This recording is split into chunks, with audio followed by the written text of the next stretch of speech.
Hello दोस्तों, स्वागत है आपका अपना YouTube channel MTA GK quiz. और आज हम लोग देखने वाले हैं रीजनिंग के पार्ट 24। अगर आप लोग इससे पहले के पार्ट नहीं देखे हैं तो आप लोग उस वीडियो को जरूर देख लीजिएगा, क्योंकि ये मैं जो भी क्वेश्चन आप लोगों के लिए प्रोवाइड करता हूँ इसमें टोटल 20 क्वेश्चन होता है और ये आगामी एग्जाम के लिए बहुत ही उपयोगी होने वाला है, क्योंकि ये क्वेश्चन बहुत बार एग्जाम में रिपीट हो चुका और ये सभी के सभी VVI क्वेश्चन यानी इम्पोर्टेंट क्वेश्चन है। तो आप लोग क्या कीजिएगा, वीडियो शुरू से लास्ट तक जरूर देखिएगा।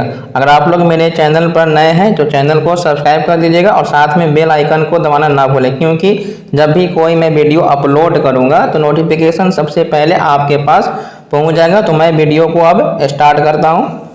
पहला क्वेश्चन है, निम्न में से कौन सा उपरोक्त शब्द चित्र का जल प्रतिबिंब है। तो जल प्रतिबिंब मैंने क्या बताया, हर एक वीडियो में मैं आप लोगों को बताता हूँ कि जल प्रतिबिंब जो होता है ये ऊपर का वस्तु जो होता है वो नीचे बन जाता है और जो नीचे होता है वो ऊपर की ओर चल जाता है, ठीक है। और जो लेफ्ट में रहता है वो लेफ्ट में रहेगा, जो राइट में रहता है वो राइट में रहेगा। इसमें सिर्फ चेंजिंग क्या होगा, ऊपर वाले चीज़ नीचे आ जाएगा और नीचे वाले चीज़ ऊपर आ जाएगा। इसमें आप देखिए ये आपको दिया हुआ है, अल्फ़ाबेट दिया हुआ CDDVD दिया हुआ। तो जहाँ पर C है C वहीं पर रहेगा, बस लेफ्ट में है तो लेफ्ट में रहेगा, राइट में है तो राइट में रहेगा। तो C हमारा लेफ्ट में है, तो C अगर इस तरह से प्रतिबिंब बना हुआ तो इसका जल प्रतिबिंब सेम का सेम इसी तरह से रहेगा। तो ये हमारा गलत है, ये भी हमारा गलत है, ये भी हमारा गलत है, ये हमारा सही है, क्योंकि ये भी एक सेम ही है, बाकी सब उल्टा C है। तो ऑप्शन नंबर A इसका कौन सा आंसर हो जाएगा, ऑप्शन नंबर B इसका राइट आंसर हो जाएगा। उम्मीद करते हैं आप समझ गए होंगे। तो मैं बढ़ता हूँ अगले प्रश्न की ओर। क्वेश्चन नंबर 2, यदि दर्पण MN रेखा पर है तो निम्न चित्र की दर्पण छवि क्या होगा। अब दर्पण अगर आपका ऐसे रहता, अगर दर्पण इस तरह से रखा रहता तो इसमें ये राइट और लेफ्ट होता, यानी राइट वाले वस्तु लेफ्ट में चला जाएगा और लेफ्ट वाले वस्तु राइट में। लेकिन यहाँ पर जो दर्पण रखा गया ये बिल्कुल आपको जल प्रतिबिंब की तरह रखा गया, याद रखिएगा, ये आपको जल प्रतिबिंब बनेगा, ठीक है। तो सेम उसी प्रकार से ऊपर वाला चीज़ नीचे आ जाएगा और नीचे वाला चीज़ ऊपर आएगा। तो पहले हम A देखते हैं। A हमारा ये नीचे वाला 2 डंटी है तो ऊपर आना चाहिए, सब के सब ऊपर आना चाहिए। तो ये A सेम के सेम है, ये भी सेम के सेम है, गलत। और A हमारा यहाँ पर बाएँ साइड में है, लेकिन यहाँ पर ये दाएँ साइड में दिया, इसका मतलब ये भी गलत है। तो ये वाला हमारा सही है। तो ऑप्शन नंबर A मेरा राइट आंसर हो जाएगा। उम्मीद करते हैं आप लोग समझ गए होंगे। तो मैं बढ़ता हूँ अगले प्रश्न की ओर। क्वेश्चन नंबर 3, निम्नलिखित आकृतियों में वर्गों की संख्या ज्ञात करना है। तो मैंने क्या बताया कि आप लोग एक बार हॉरिजॉन्टल नंबर लिखिएगा और एक बार आप वर्टिकल नंबर लिखिएगा। ये 1 2 3 4, ये 1 के बाद 2 आ जाएगा। अब मैंने क्या बताया, ये क्रॉस मल्टीप्लाई करेंगे, 2 में 4 से गुना करेंगे तो 8 हो जाएगा।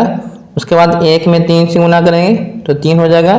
1 में 2 से गुना करेंगे तो 2 हो जाएगा। तो ये 8 3 11, 11 2 13 हो गया। उसके बाद 13 1 ये 14, 1 15, 15 2 17, 17 2 19 हो गया। यानी टोटल मेरे पास कितना हो गया, टोटल आपका 19 वर्ग है। ऑप्शन नंबर D इसका राइट आंसर है।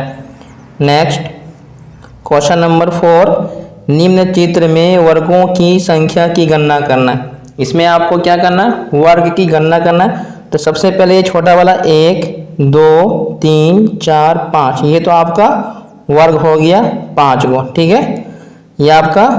अब उसके बाद आपको ये बॉक्स बचा हुआ है, टोटल आपके पास कितना है, 5 पहले से था। अब ये 1 2 3, उसी प्रकार से 1 2 3, 3 में 3 से गुना करेंगे 9, 2 में 2 से गुना करेंगे 4, 1 में 1 से गुना करेंगे 1, 9 4 13, 13 1 14, ये 5 जोड़ेंगे 14 5 19। तो इसका भी आंसर कितना है, 19। ऑप्शन नंबर D इसका राइट आंसर है। उम्मीद करते हैं आप लोग तो समझ गए होंगे कि वर्गों की संख्या कैसे निकालते हैं। एक बार हॉरिजॉन्टल लिखते हैं और एक बार वर्टिकल लिखते हैं। उसके बाद ये नंबर से गुना करेंगे, फिर ये नंबर से गुना करेंगे, फिर ये 1 बच गया। तो उम्मीद करते हैं आप लोग समझ गए होंगे। तो मैं बढ़ता हूँ अब अगले प्रश्न की ओर। क्वेश्चन नंबर 5, यदि घड़ी में 10 बजे हो तो घड़ी के घंटे और मिनट वाली सुइयां कितनी डिग्री का कोण बनाती हैं। तो जब भी घड़ी वाला क्वेश्चन आता है, अगर आपको एंगल निकालना हो तो बस आपको ये रामबाण फार्मूला है जो आपको याद रखना है। ये 30h माइनस 11/2m। अब इसमें प्लस माइनस नहीं देखना, जो बड़ा होगा उसमें से माइनस कर देना। ये हमारा रामबाण फार्मूला है, तो इसको याद रखिएगा, ठीक है। ये हमारा रामबाण फार्मूला है, तो इसको आपको याद रखना है। अब जैसे आपको 30 है तो ये 30 का 30 रहेगा। आपको घंटा कितना दिया हुआ, 10 दिया हुआ। मिनट तो आपको दिया है नहीं, तो इसमें 0 से मल्टीप्लाई करिएगा तो ये 0 हो जाएगा। 30 में 10 से गुना करिएगा तो कितना हो जाएगा, 300। ऑप्शन में आपको 300 दिया नहीं है। तो एक चीज़ याद रखिएगा कि जब भी आपका एंगल का मान 180 से ज़्यादा आ जाता है, कितना, जब भी एंगल का मान, यदि आपका मान 180 डिग्री से ज़्यादा आ जाएगा तो लास्ट में आपको 360 में से माइनस कर लेना होगा। 360 में से माइनस करेंगे। कब करेंगे माइनस, जब 180 से ज़्यादा आ जाएगा तब। तो मेरा कितना आया था, 300 आया था, तो मैं ये 300 इसमें माइनस कर लूँगा। ये 0, ये 6, ये कट गया, तो कितना आ गया, 60 डिग्री आ जाएगा। 60 डिग्री ऑप्शन नंबर सी। जब आपका एंगल का मान 180 डिग्री से ज़्यादा आ जाएगा तो लास्ट में आप 360 में से माइनस कर लीजिएगा, वो आपका राइट आंसर हो जाएगा। तो उम्मीद करते हैं आप लोग समझ गए होंगे। तो मैं बढ़ता हूँ अब अगले प्रश्न की ओर। क्वेश्चन नंबर 6, शाम के 4:52 बजने पर घंटे की सुई और मिनट की सुई द्वारा बनाए गए दो कोणों में से छोटा कोण कितनी डिग्री का होगा। तो फार्मूला मैंने बताया कि थीटा बराबर 30h माइनस 11/2m, ये आपका फार्मूला है। तो यहाँ 30 के 30 रहेगा, घंटा कितना है, 4 है, माइनस 11 गुने 52 डिवाइड बाई 2। 30 में 4 से गुना करेंगे तो 120 आएगा। ये 2 से कटेगा 26 बार में, इसको गुना करेंगे तो ये आ जाएगा 286 आ जाएगा। अब 286 में से 120 माइनस करेंगे तो कितना आएगा, तो 6 में से 0 जाएगा तो 6, 8 में से 2 जाएगा तो 6, और 2 में से 1 जाएगा तो 1, 166 डिग्री हमारा आ रहा है। तो ऑप्शन नंबर डी इसका राइट आंसर है। उम्मीद करते हैं आप लोग समझ गए होंगे। तो मैं बढ़ता हूँ अब अगले प्रश्न की ओर। क्वेश्चन नंबर 7, यह आपको कथन और निष्कर्ष दिया रहता है, तो इसको हम वेन डायग्राम के माध्यम से समझते हैं। और मैं हर एक वीडियो में आप लोगों को 3 कॉन्सेप्ट बताता हूँ, तो मैं आज भी बताता हूँ। पहला कॉन्सेप्ट क्या होता है, सभी होता है। पहला कॉन्सेप्ट क्या है, सभी। सभी में क्या होता है कि अगर एक छोटा सर्किल होता है जो बड़े सर्किल के अंदर आ जाता है, तो ये हमारा सभी हो गया। एक होता है कुछ कुछ वाला, क्या होता है, कुछ कुछ में क्या होगा, सर्किल 2 हो या 5 हो, वो एक दूसरे को काट देगा, चैन की तरह काट देगा, तो ये हमारा कुछ कुछ हो गया। एक होता है कोई नहीं। कोई नहीं का कॉन्सेप्ट क्या होता है, सर्किल चाहे 10 हो या 20 हो या 2 हो, कोई भी सर्किल एक दूसरे को टच नहीं करेगा।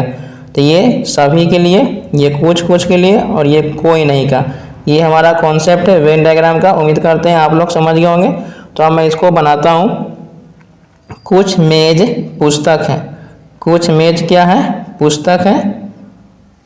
कुछ मेज पुस्तक है, तो ये हमारा मेज है और ये हमारा पुस्तक है। कुछ में मैंने क्या बताया कि दोनों चैन की तरह काट देगा। उसके बाद बोला कि सभी पुस्तकें कुर्सियां हैं। सभी पुस्तकें, तो पुस्तक छोटा हो जाएगा और बड़ा सा ये हमारा आ जाएगा, ठीक है। सभी पुस्तकें कुर्सियां, तो पुस्तक का ये हमारा कुर्सी हो गया। तो ये हमारा कथन बन गया। अब निष्कर्ष, कुछ पुस्तकें मेज है। कुछ पुस्तकें, ये पुस्तकें हैं और ये मेज है, तो ये दोनों एक दूसरे को काट रहा है, इसका मतलब ये हमारा सही है। दूसरा निष्कर्ष है कुछ कुर्सियाँ पुस्तकें हैं, तो ये भी हमारा निष्कर्ष सही है, क्योंकि कुर्सियाँ बड़ा है और पुस्तक छोटा है, तो कुर्सियाँ कुछ ही हो सकता है, ठीक है। तो दोनों निष्कर्ष हमारा सही है। तो ऑप्शन नंबर बी इसका राइट आंसर है। नेक्स्ट क्वेश्चन नंबर 8, कुछ राजा रानियां हैं। कुछ क्या है, ये राजा है और ये रानी है।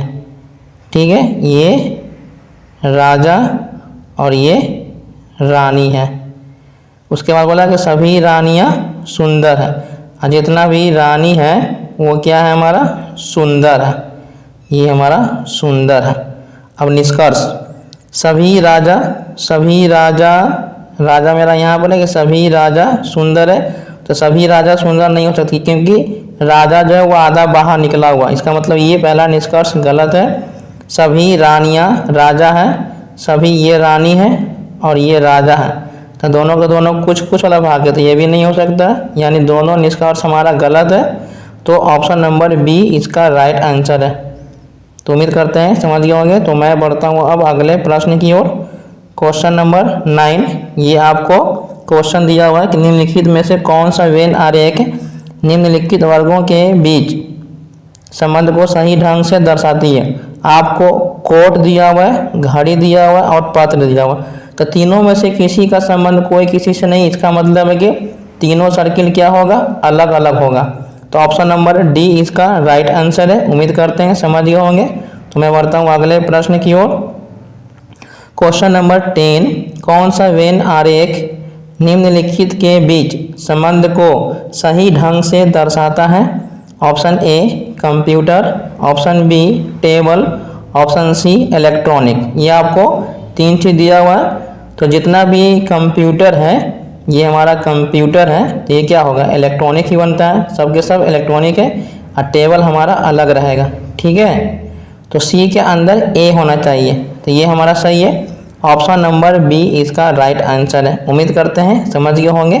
तो मैं बढ़ता हूँ अगले प्रश्न की ओर।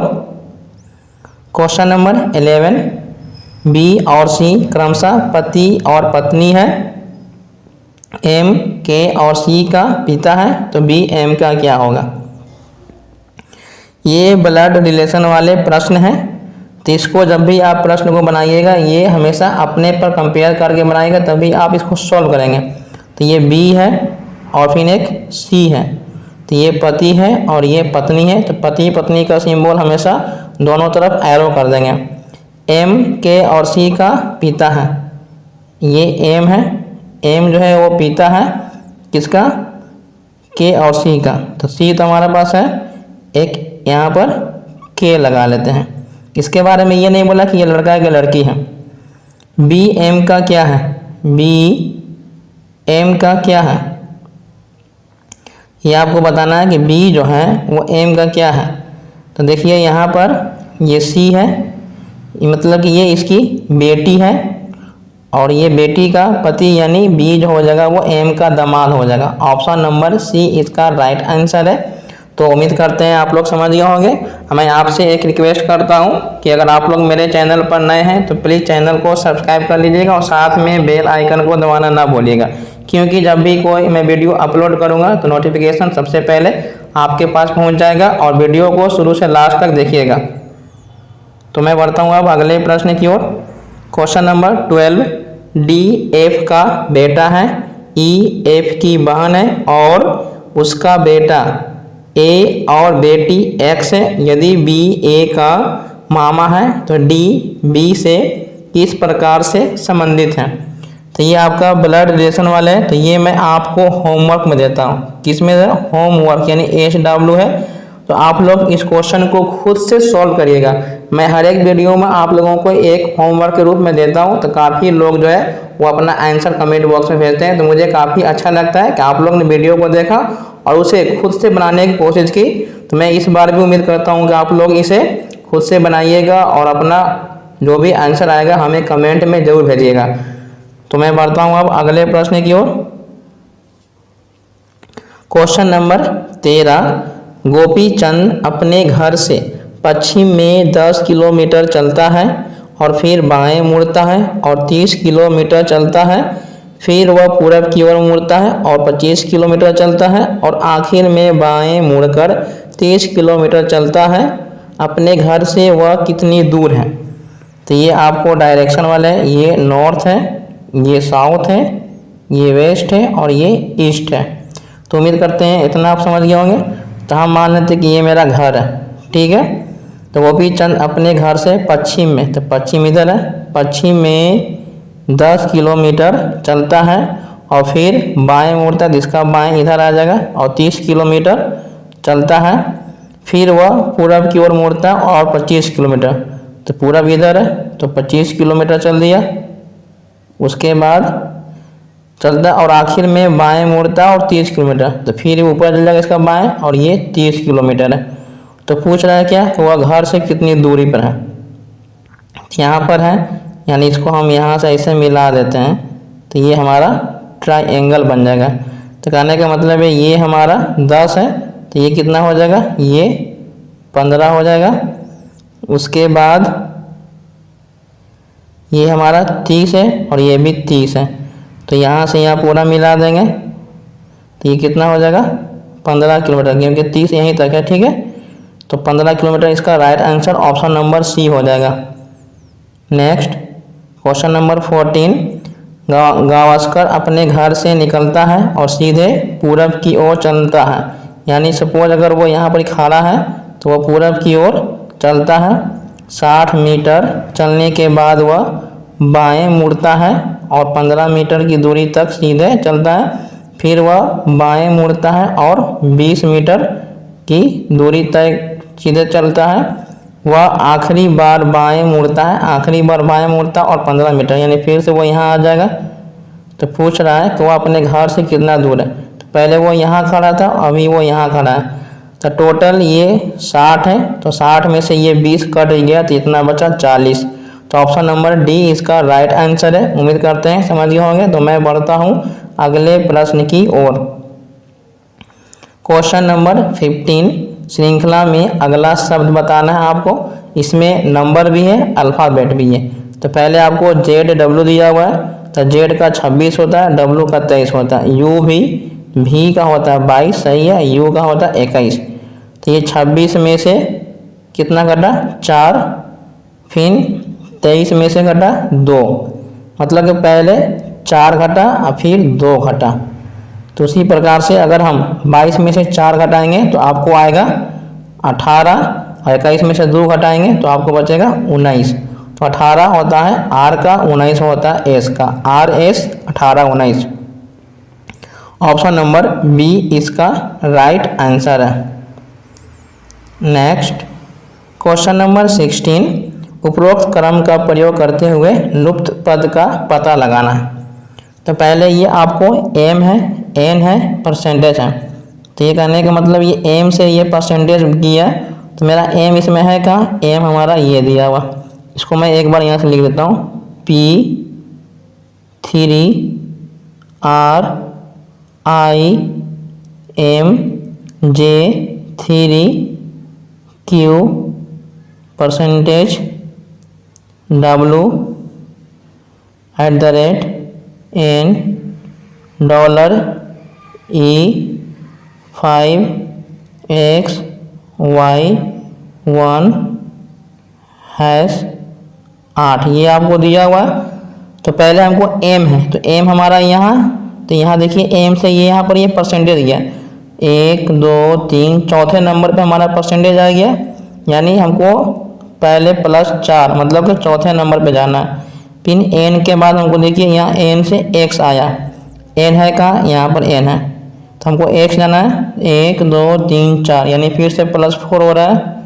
फिर ये परसेंटेज से हम एम गए, परसेंटेज कहाँ है मेरा, यहाँ है, परसेंटेज से हम एम गए हैं, तो परसेंटेज से 1 2 3 4 5 6 7 8 9 10 11 12 13 14 नंबर पर आते हैं।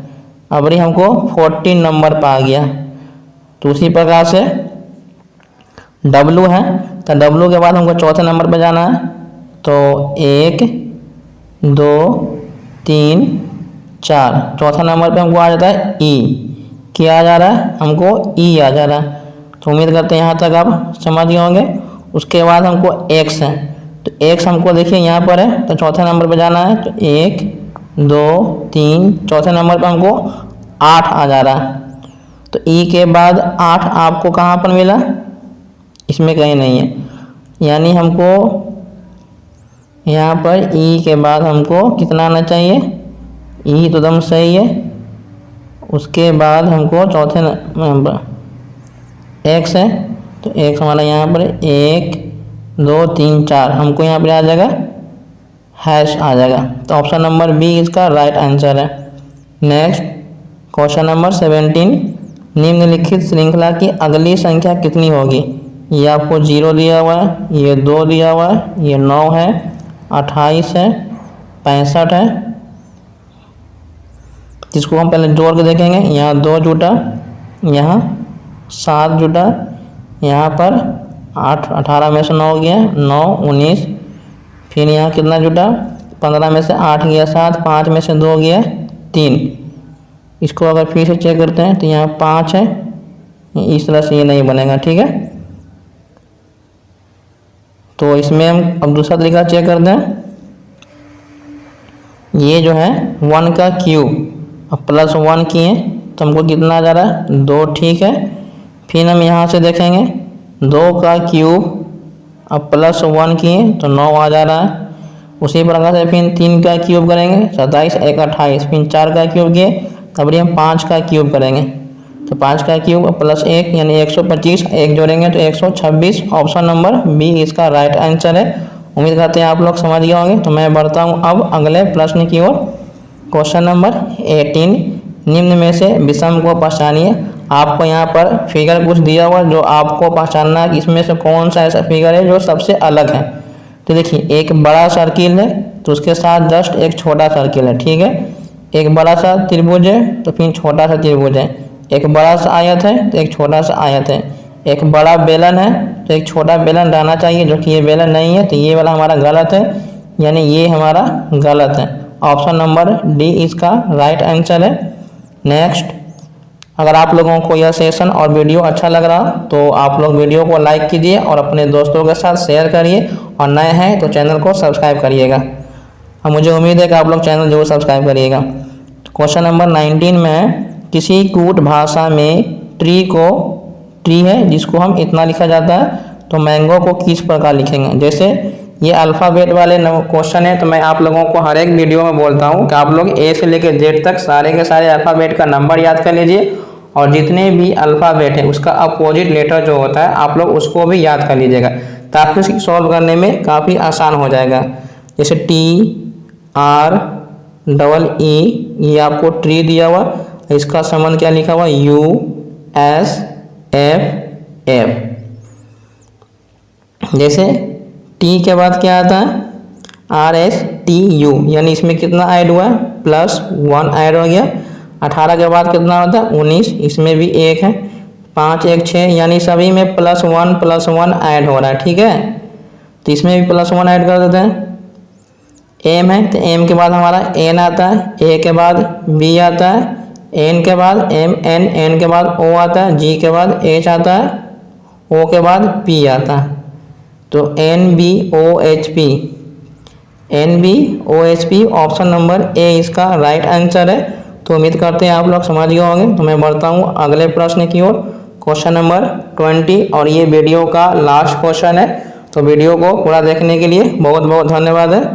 क्वेश्चन नंबर 20, अक्षर समूहों के संबंधित युग्मों के लिए अनुपस्थित पद का चयन करें। ये आपको कुछ लेटर दिया हुआ, ये आपको बताना है।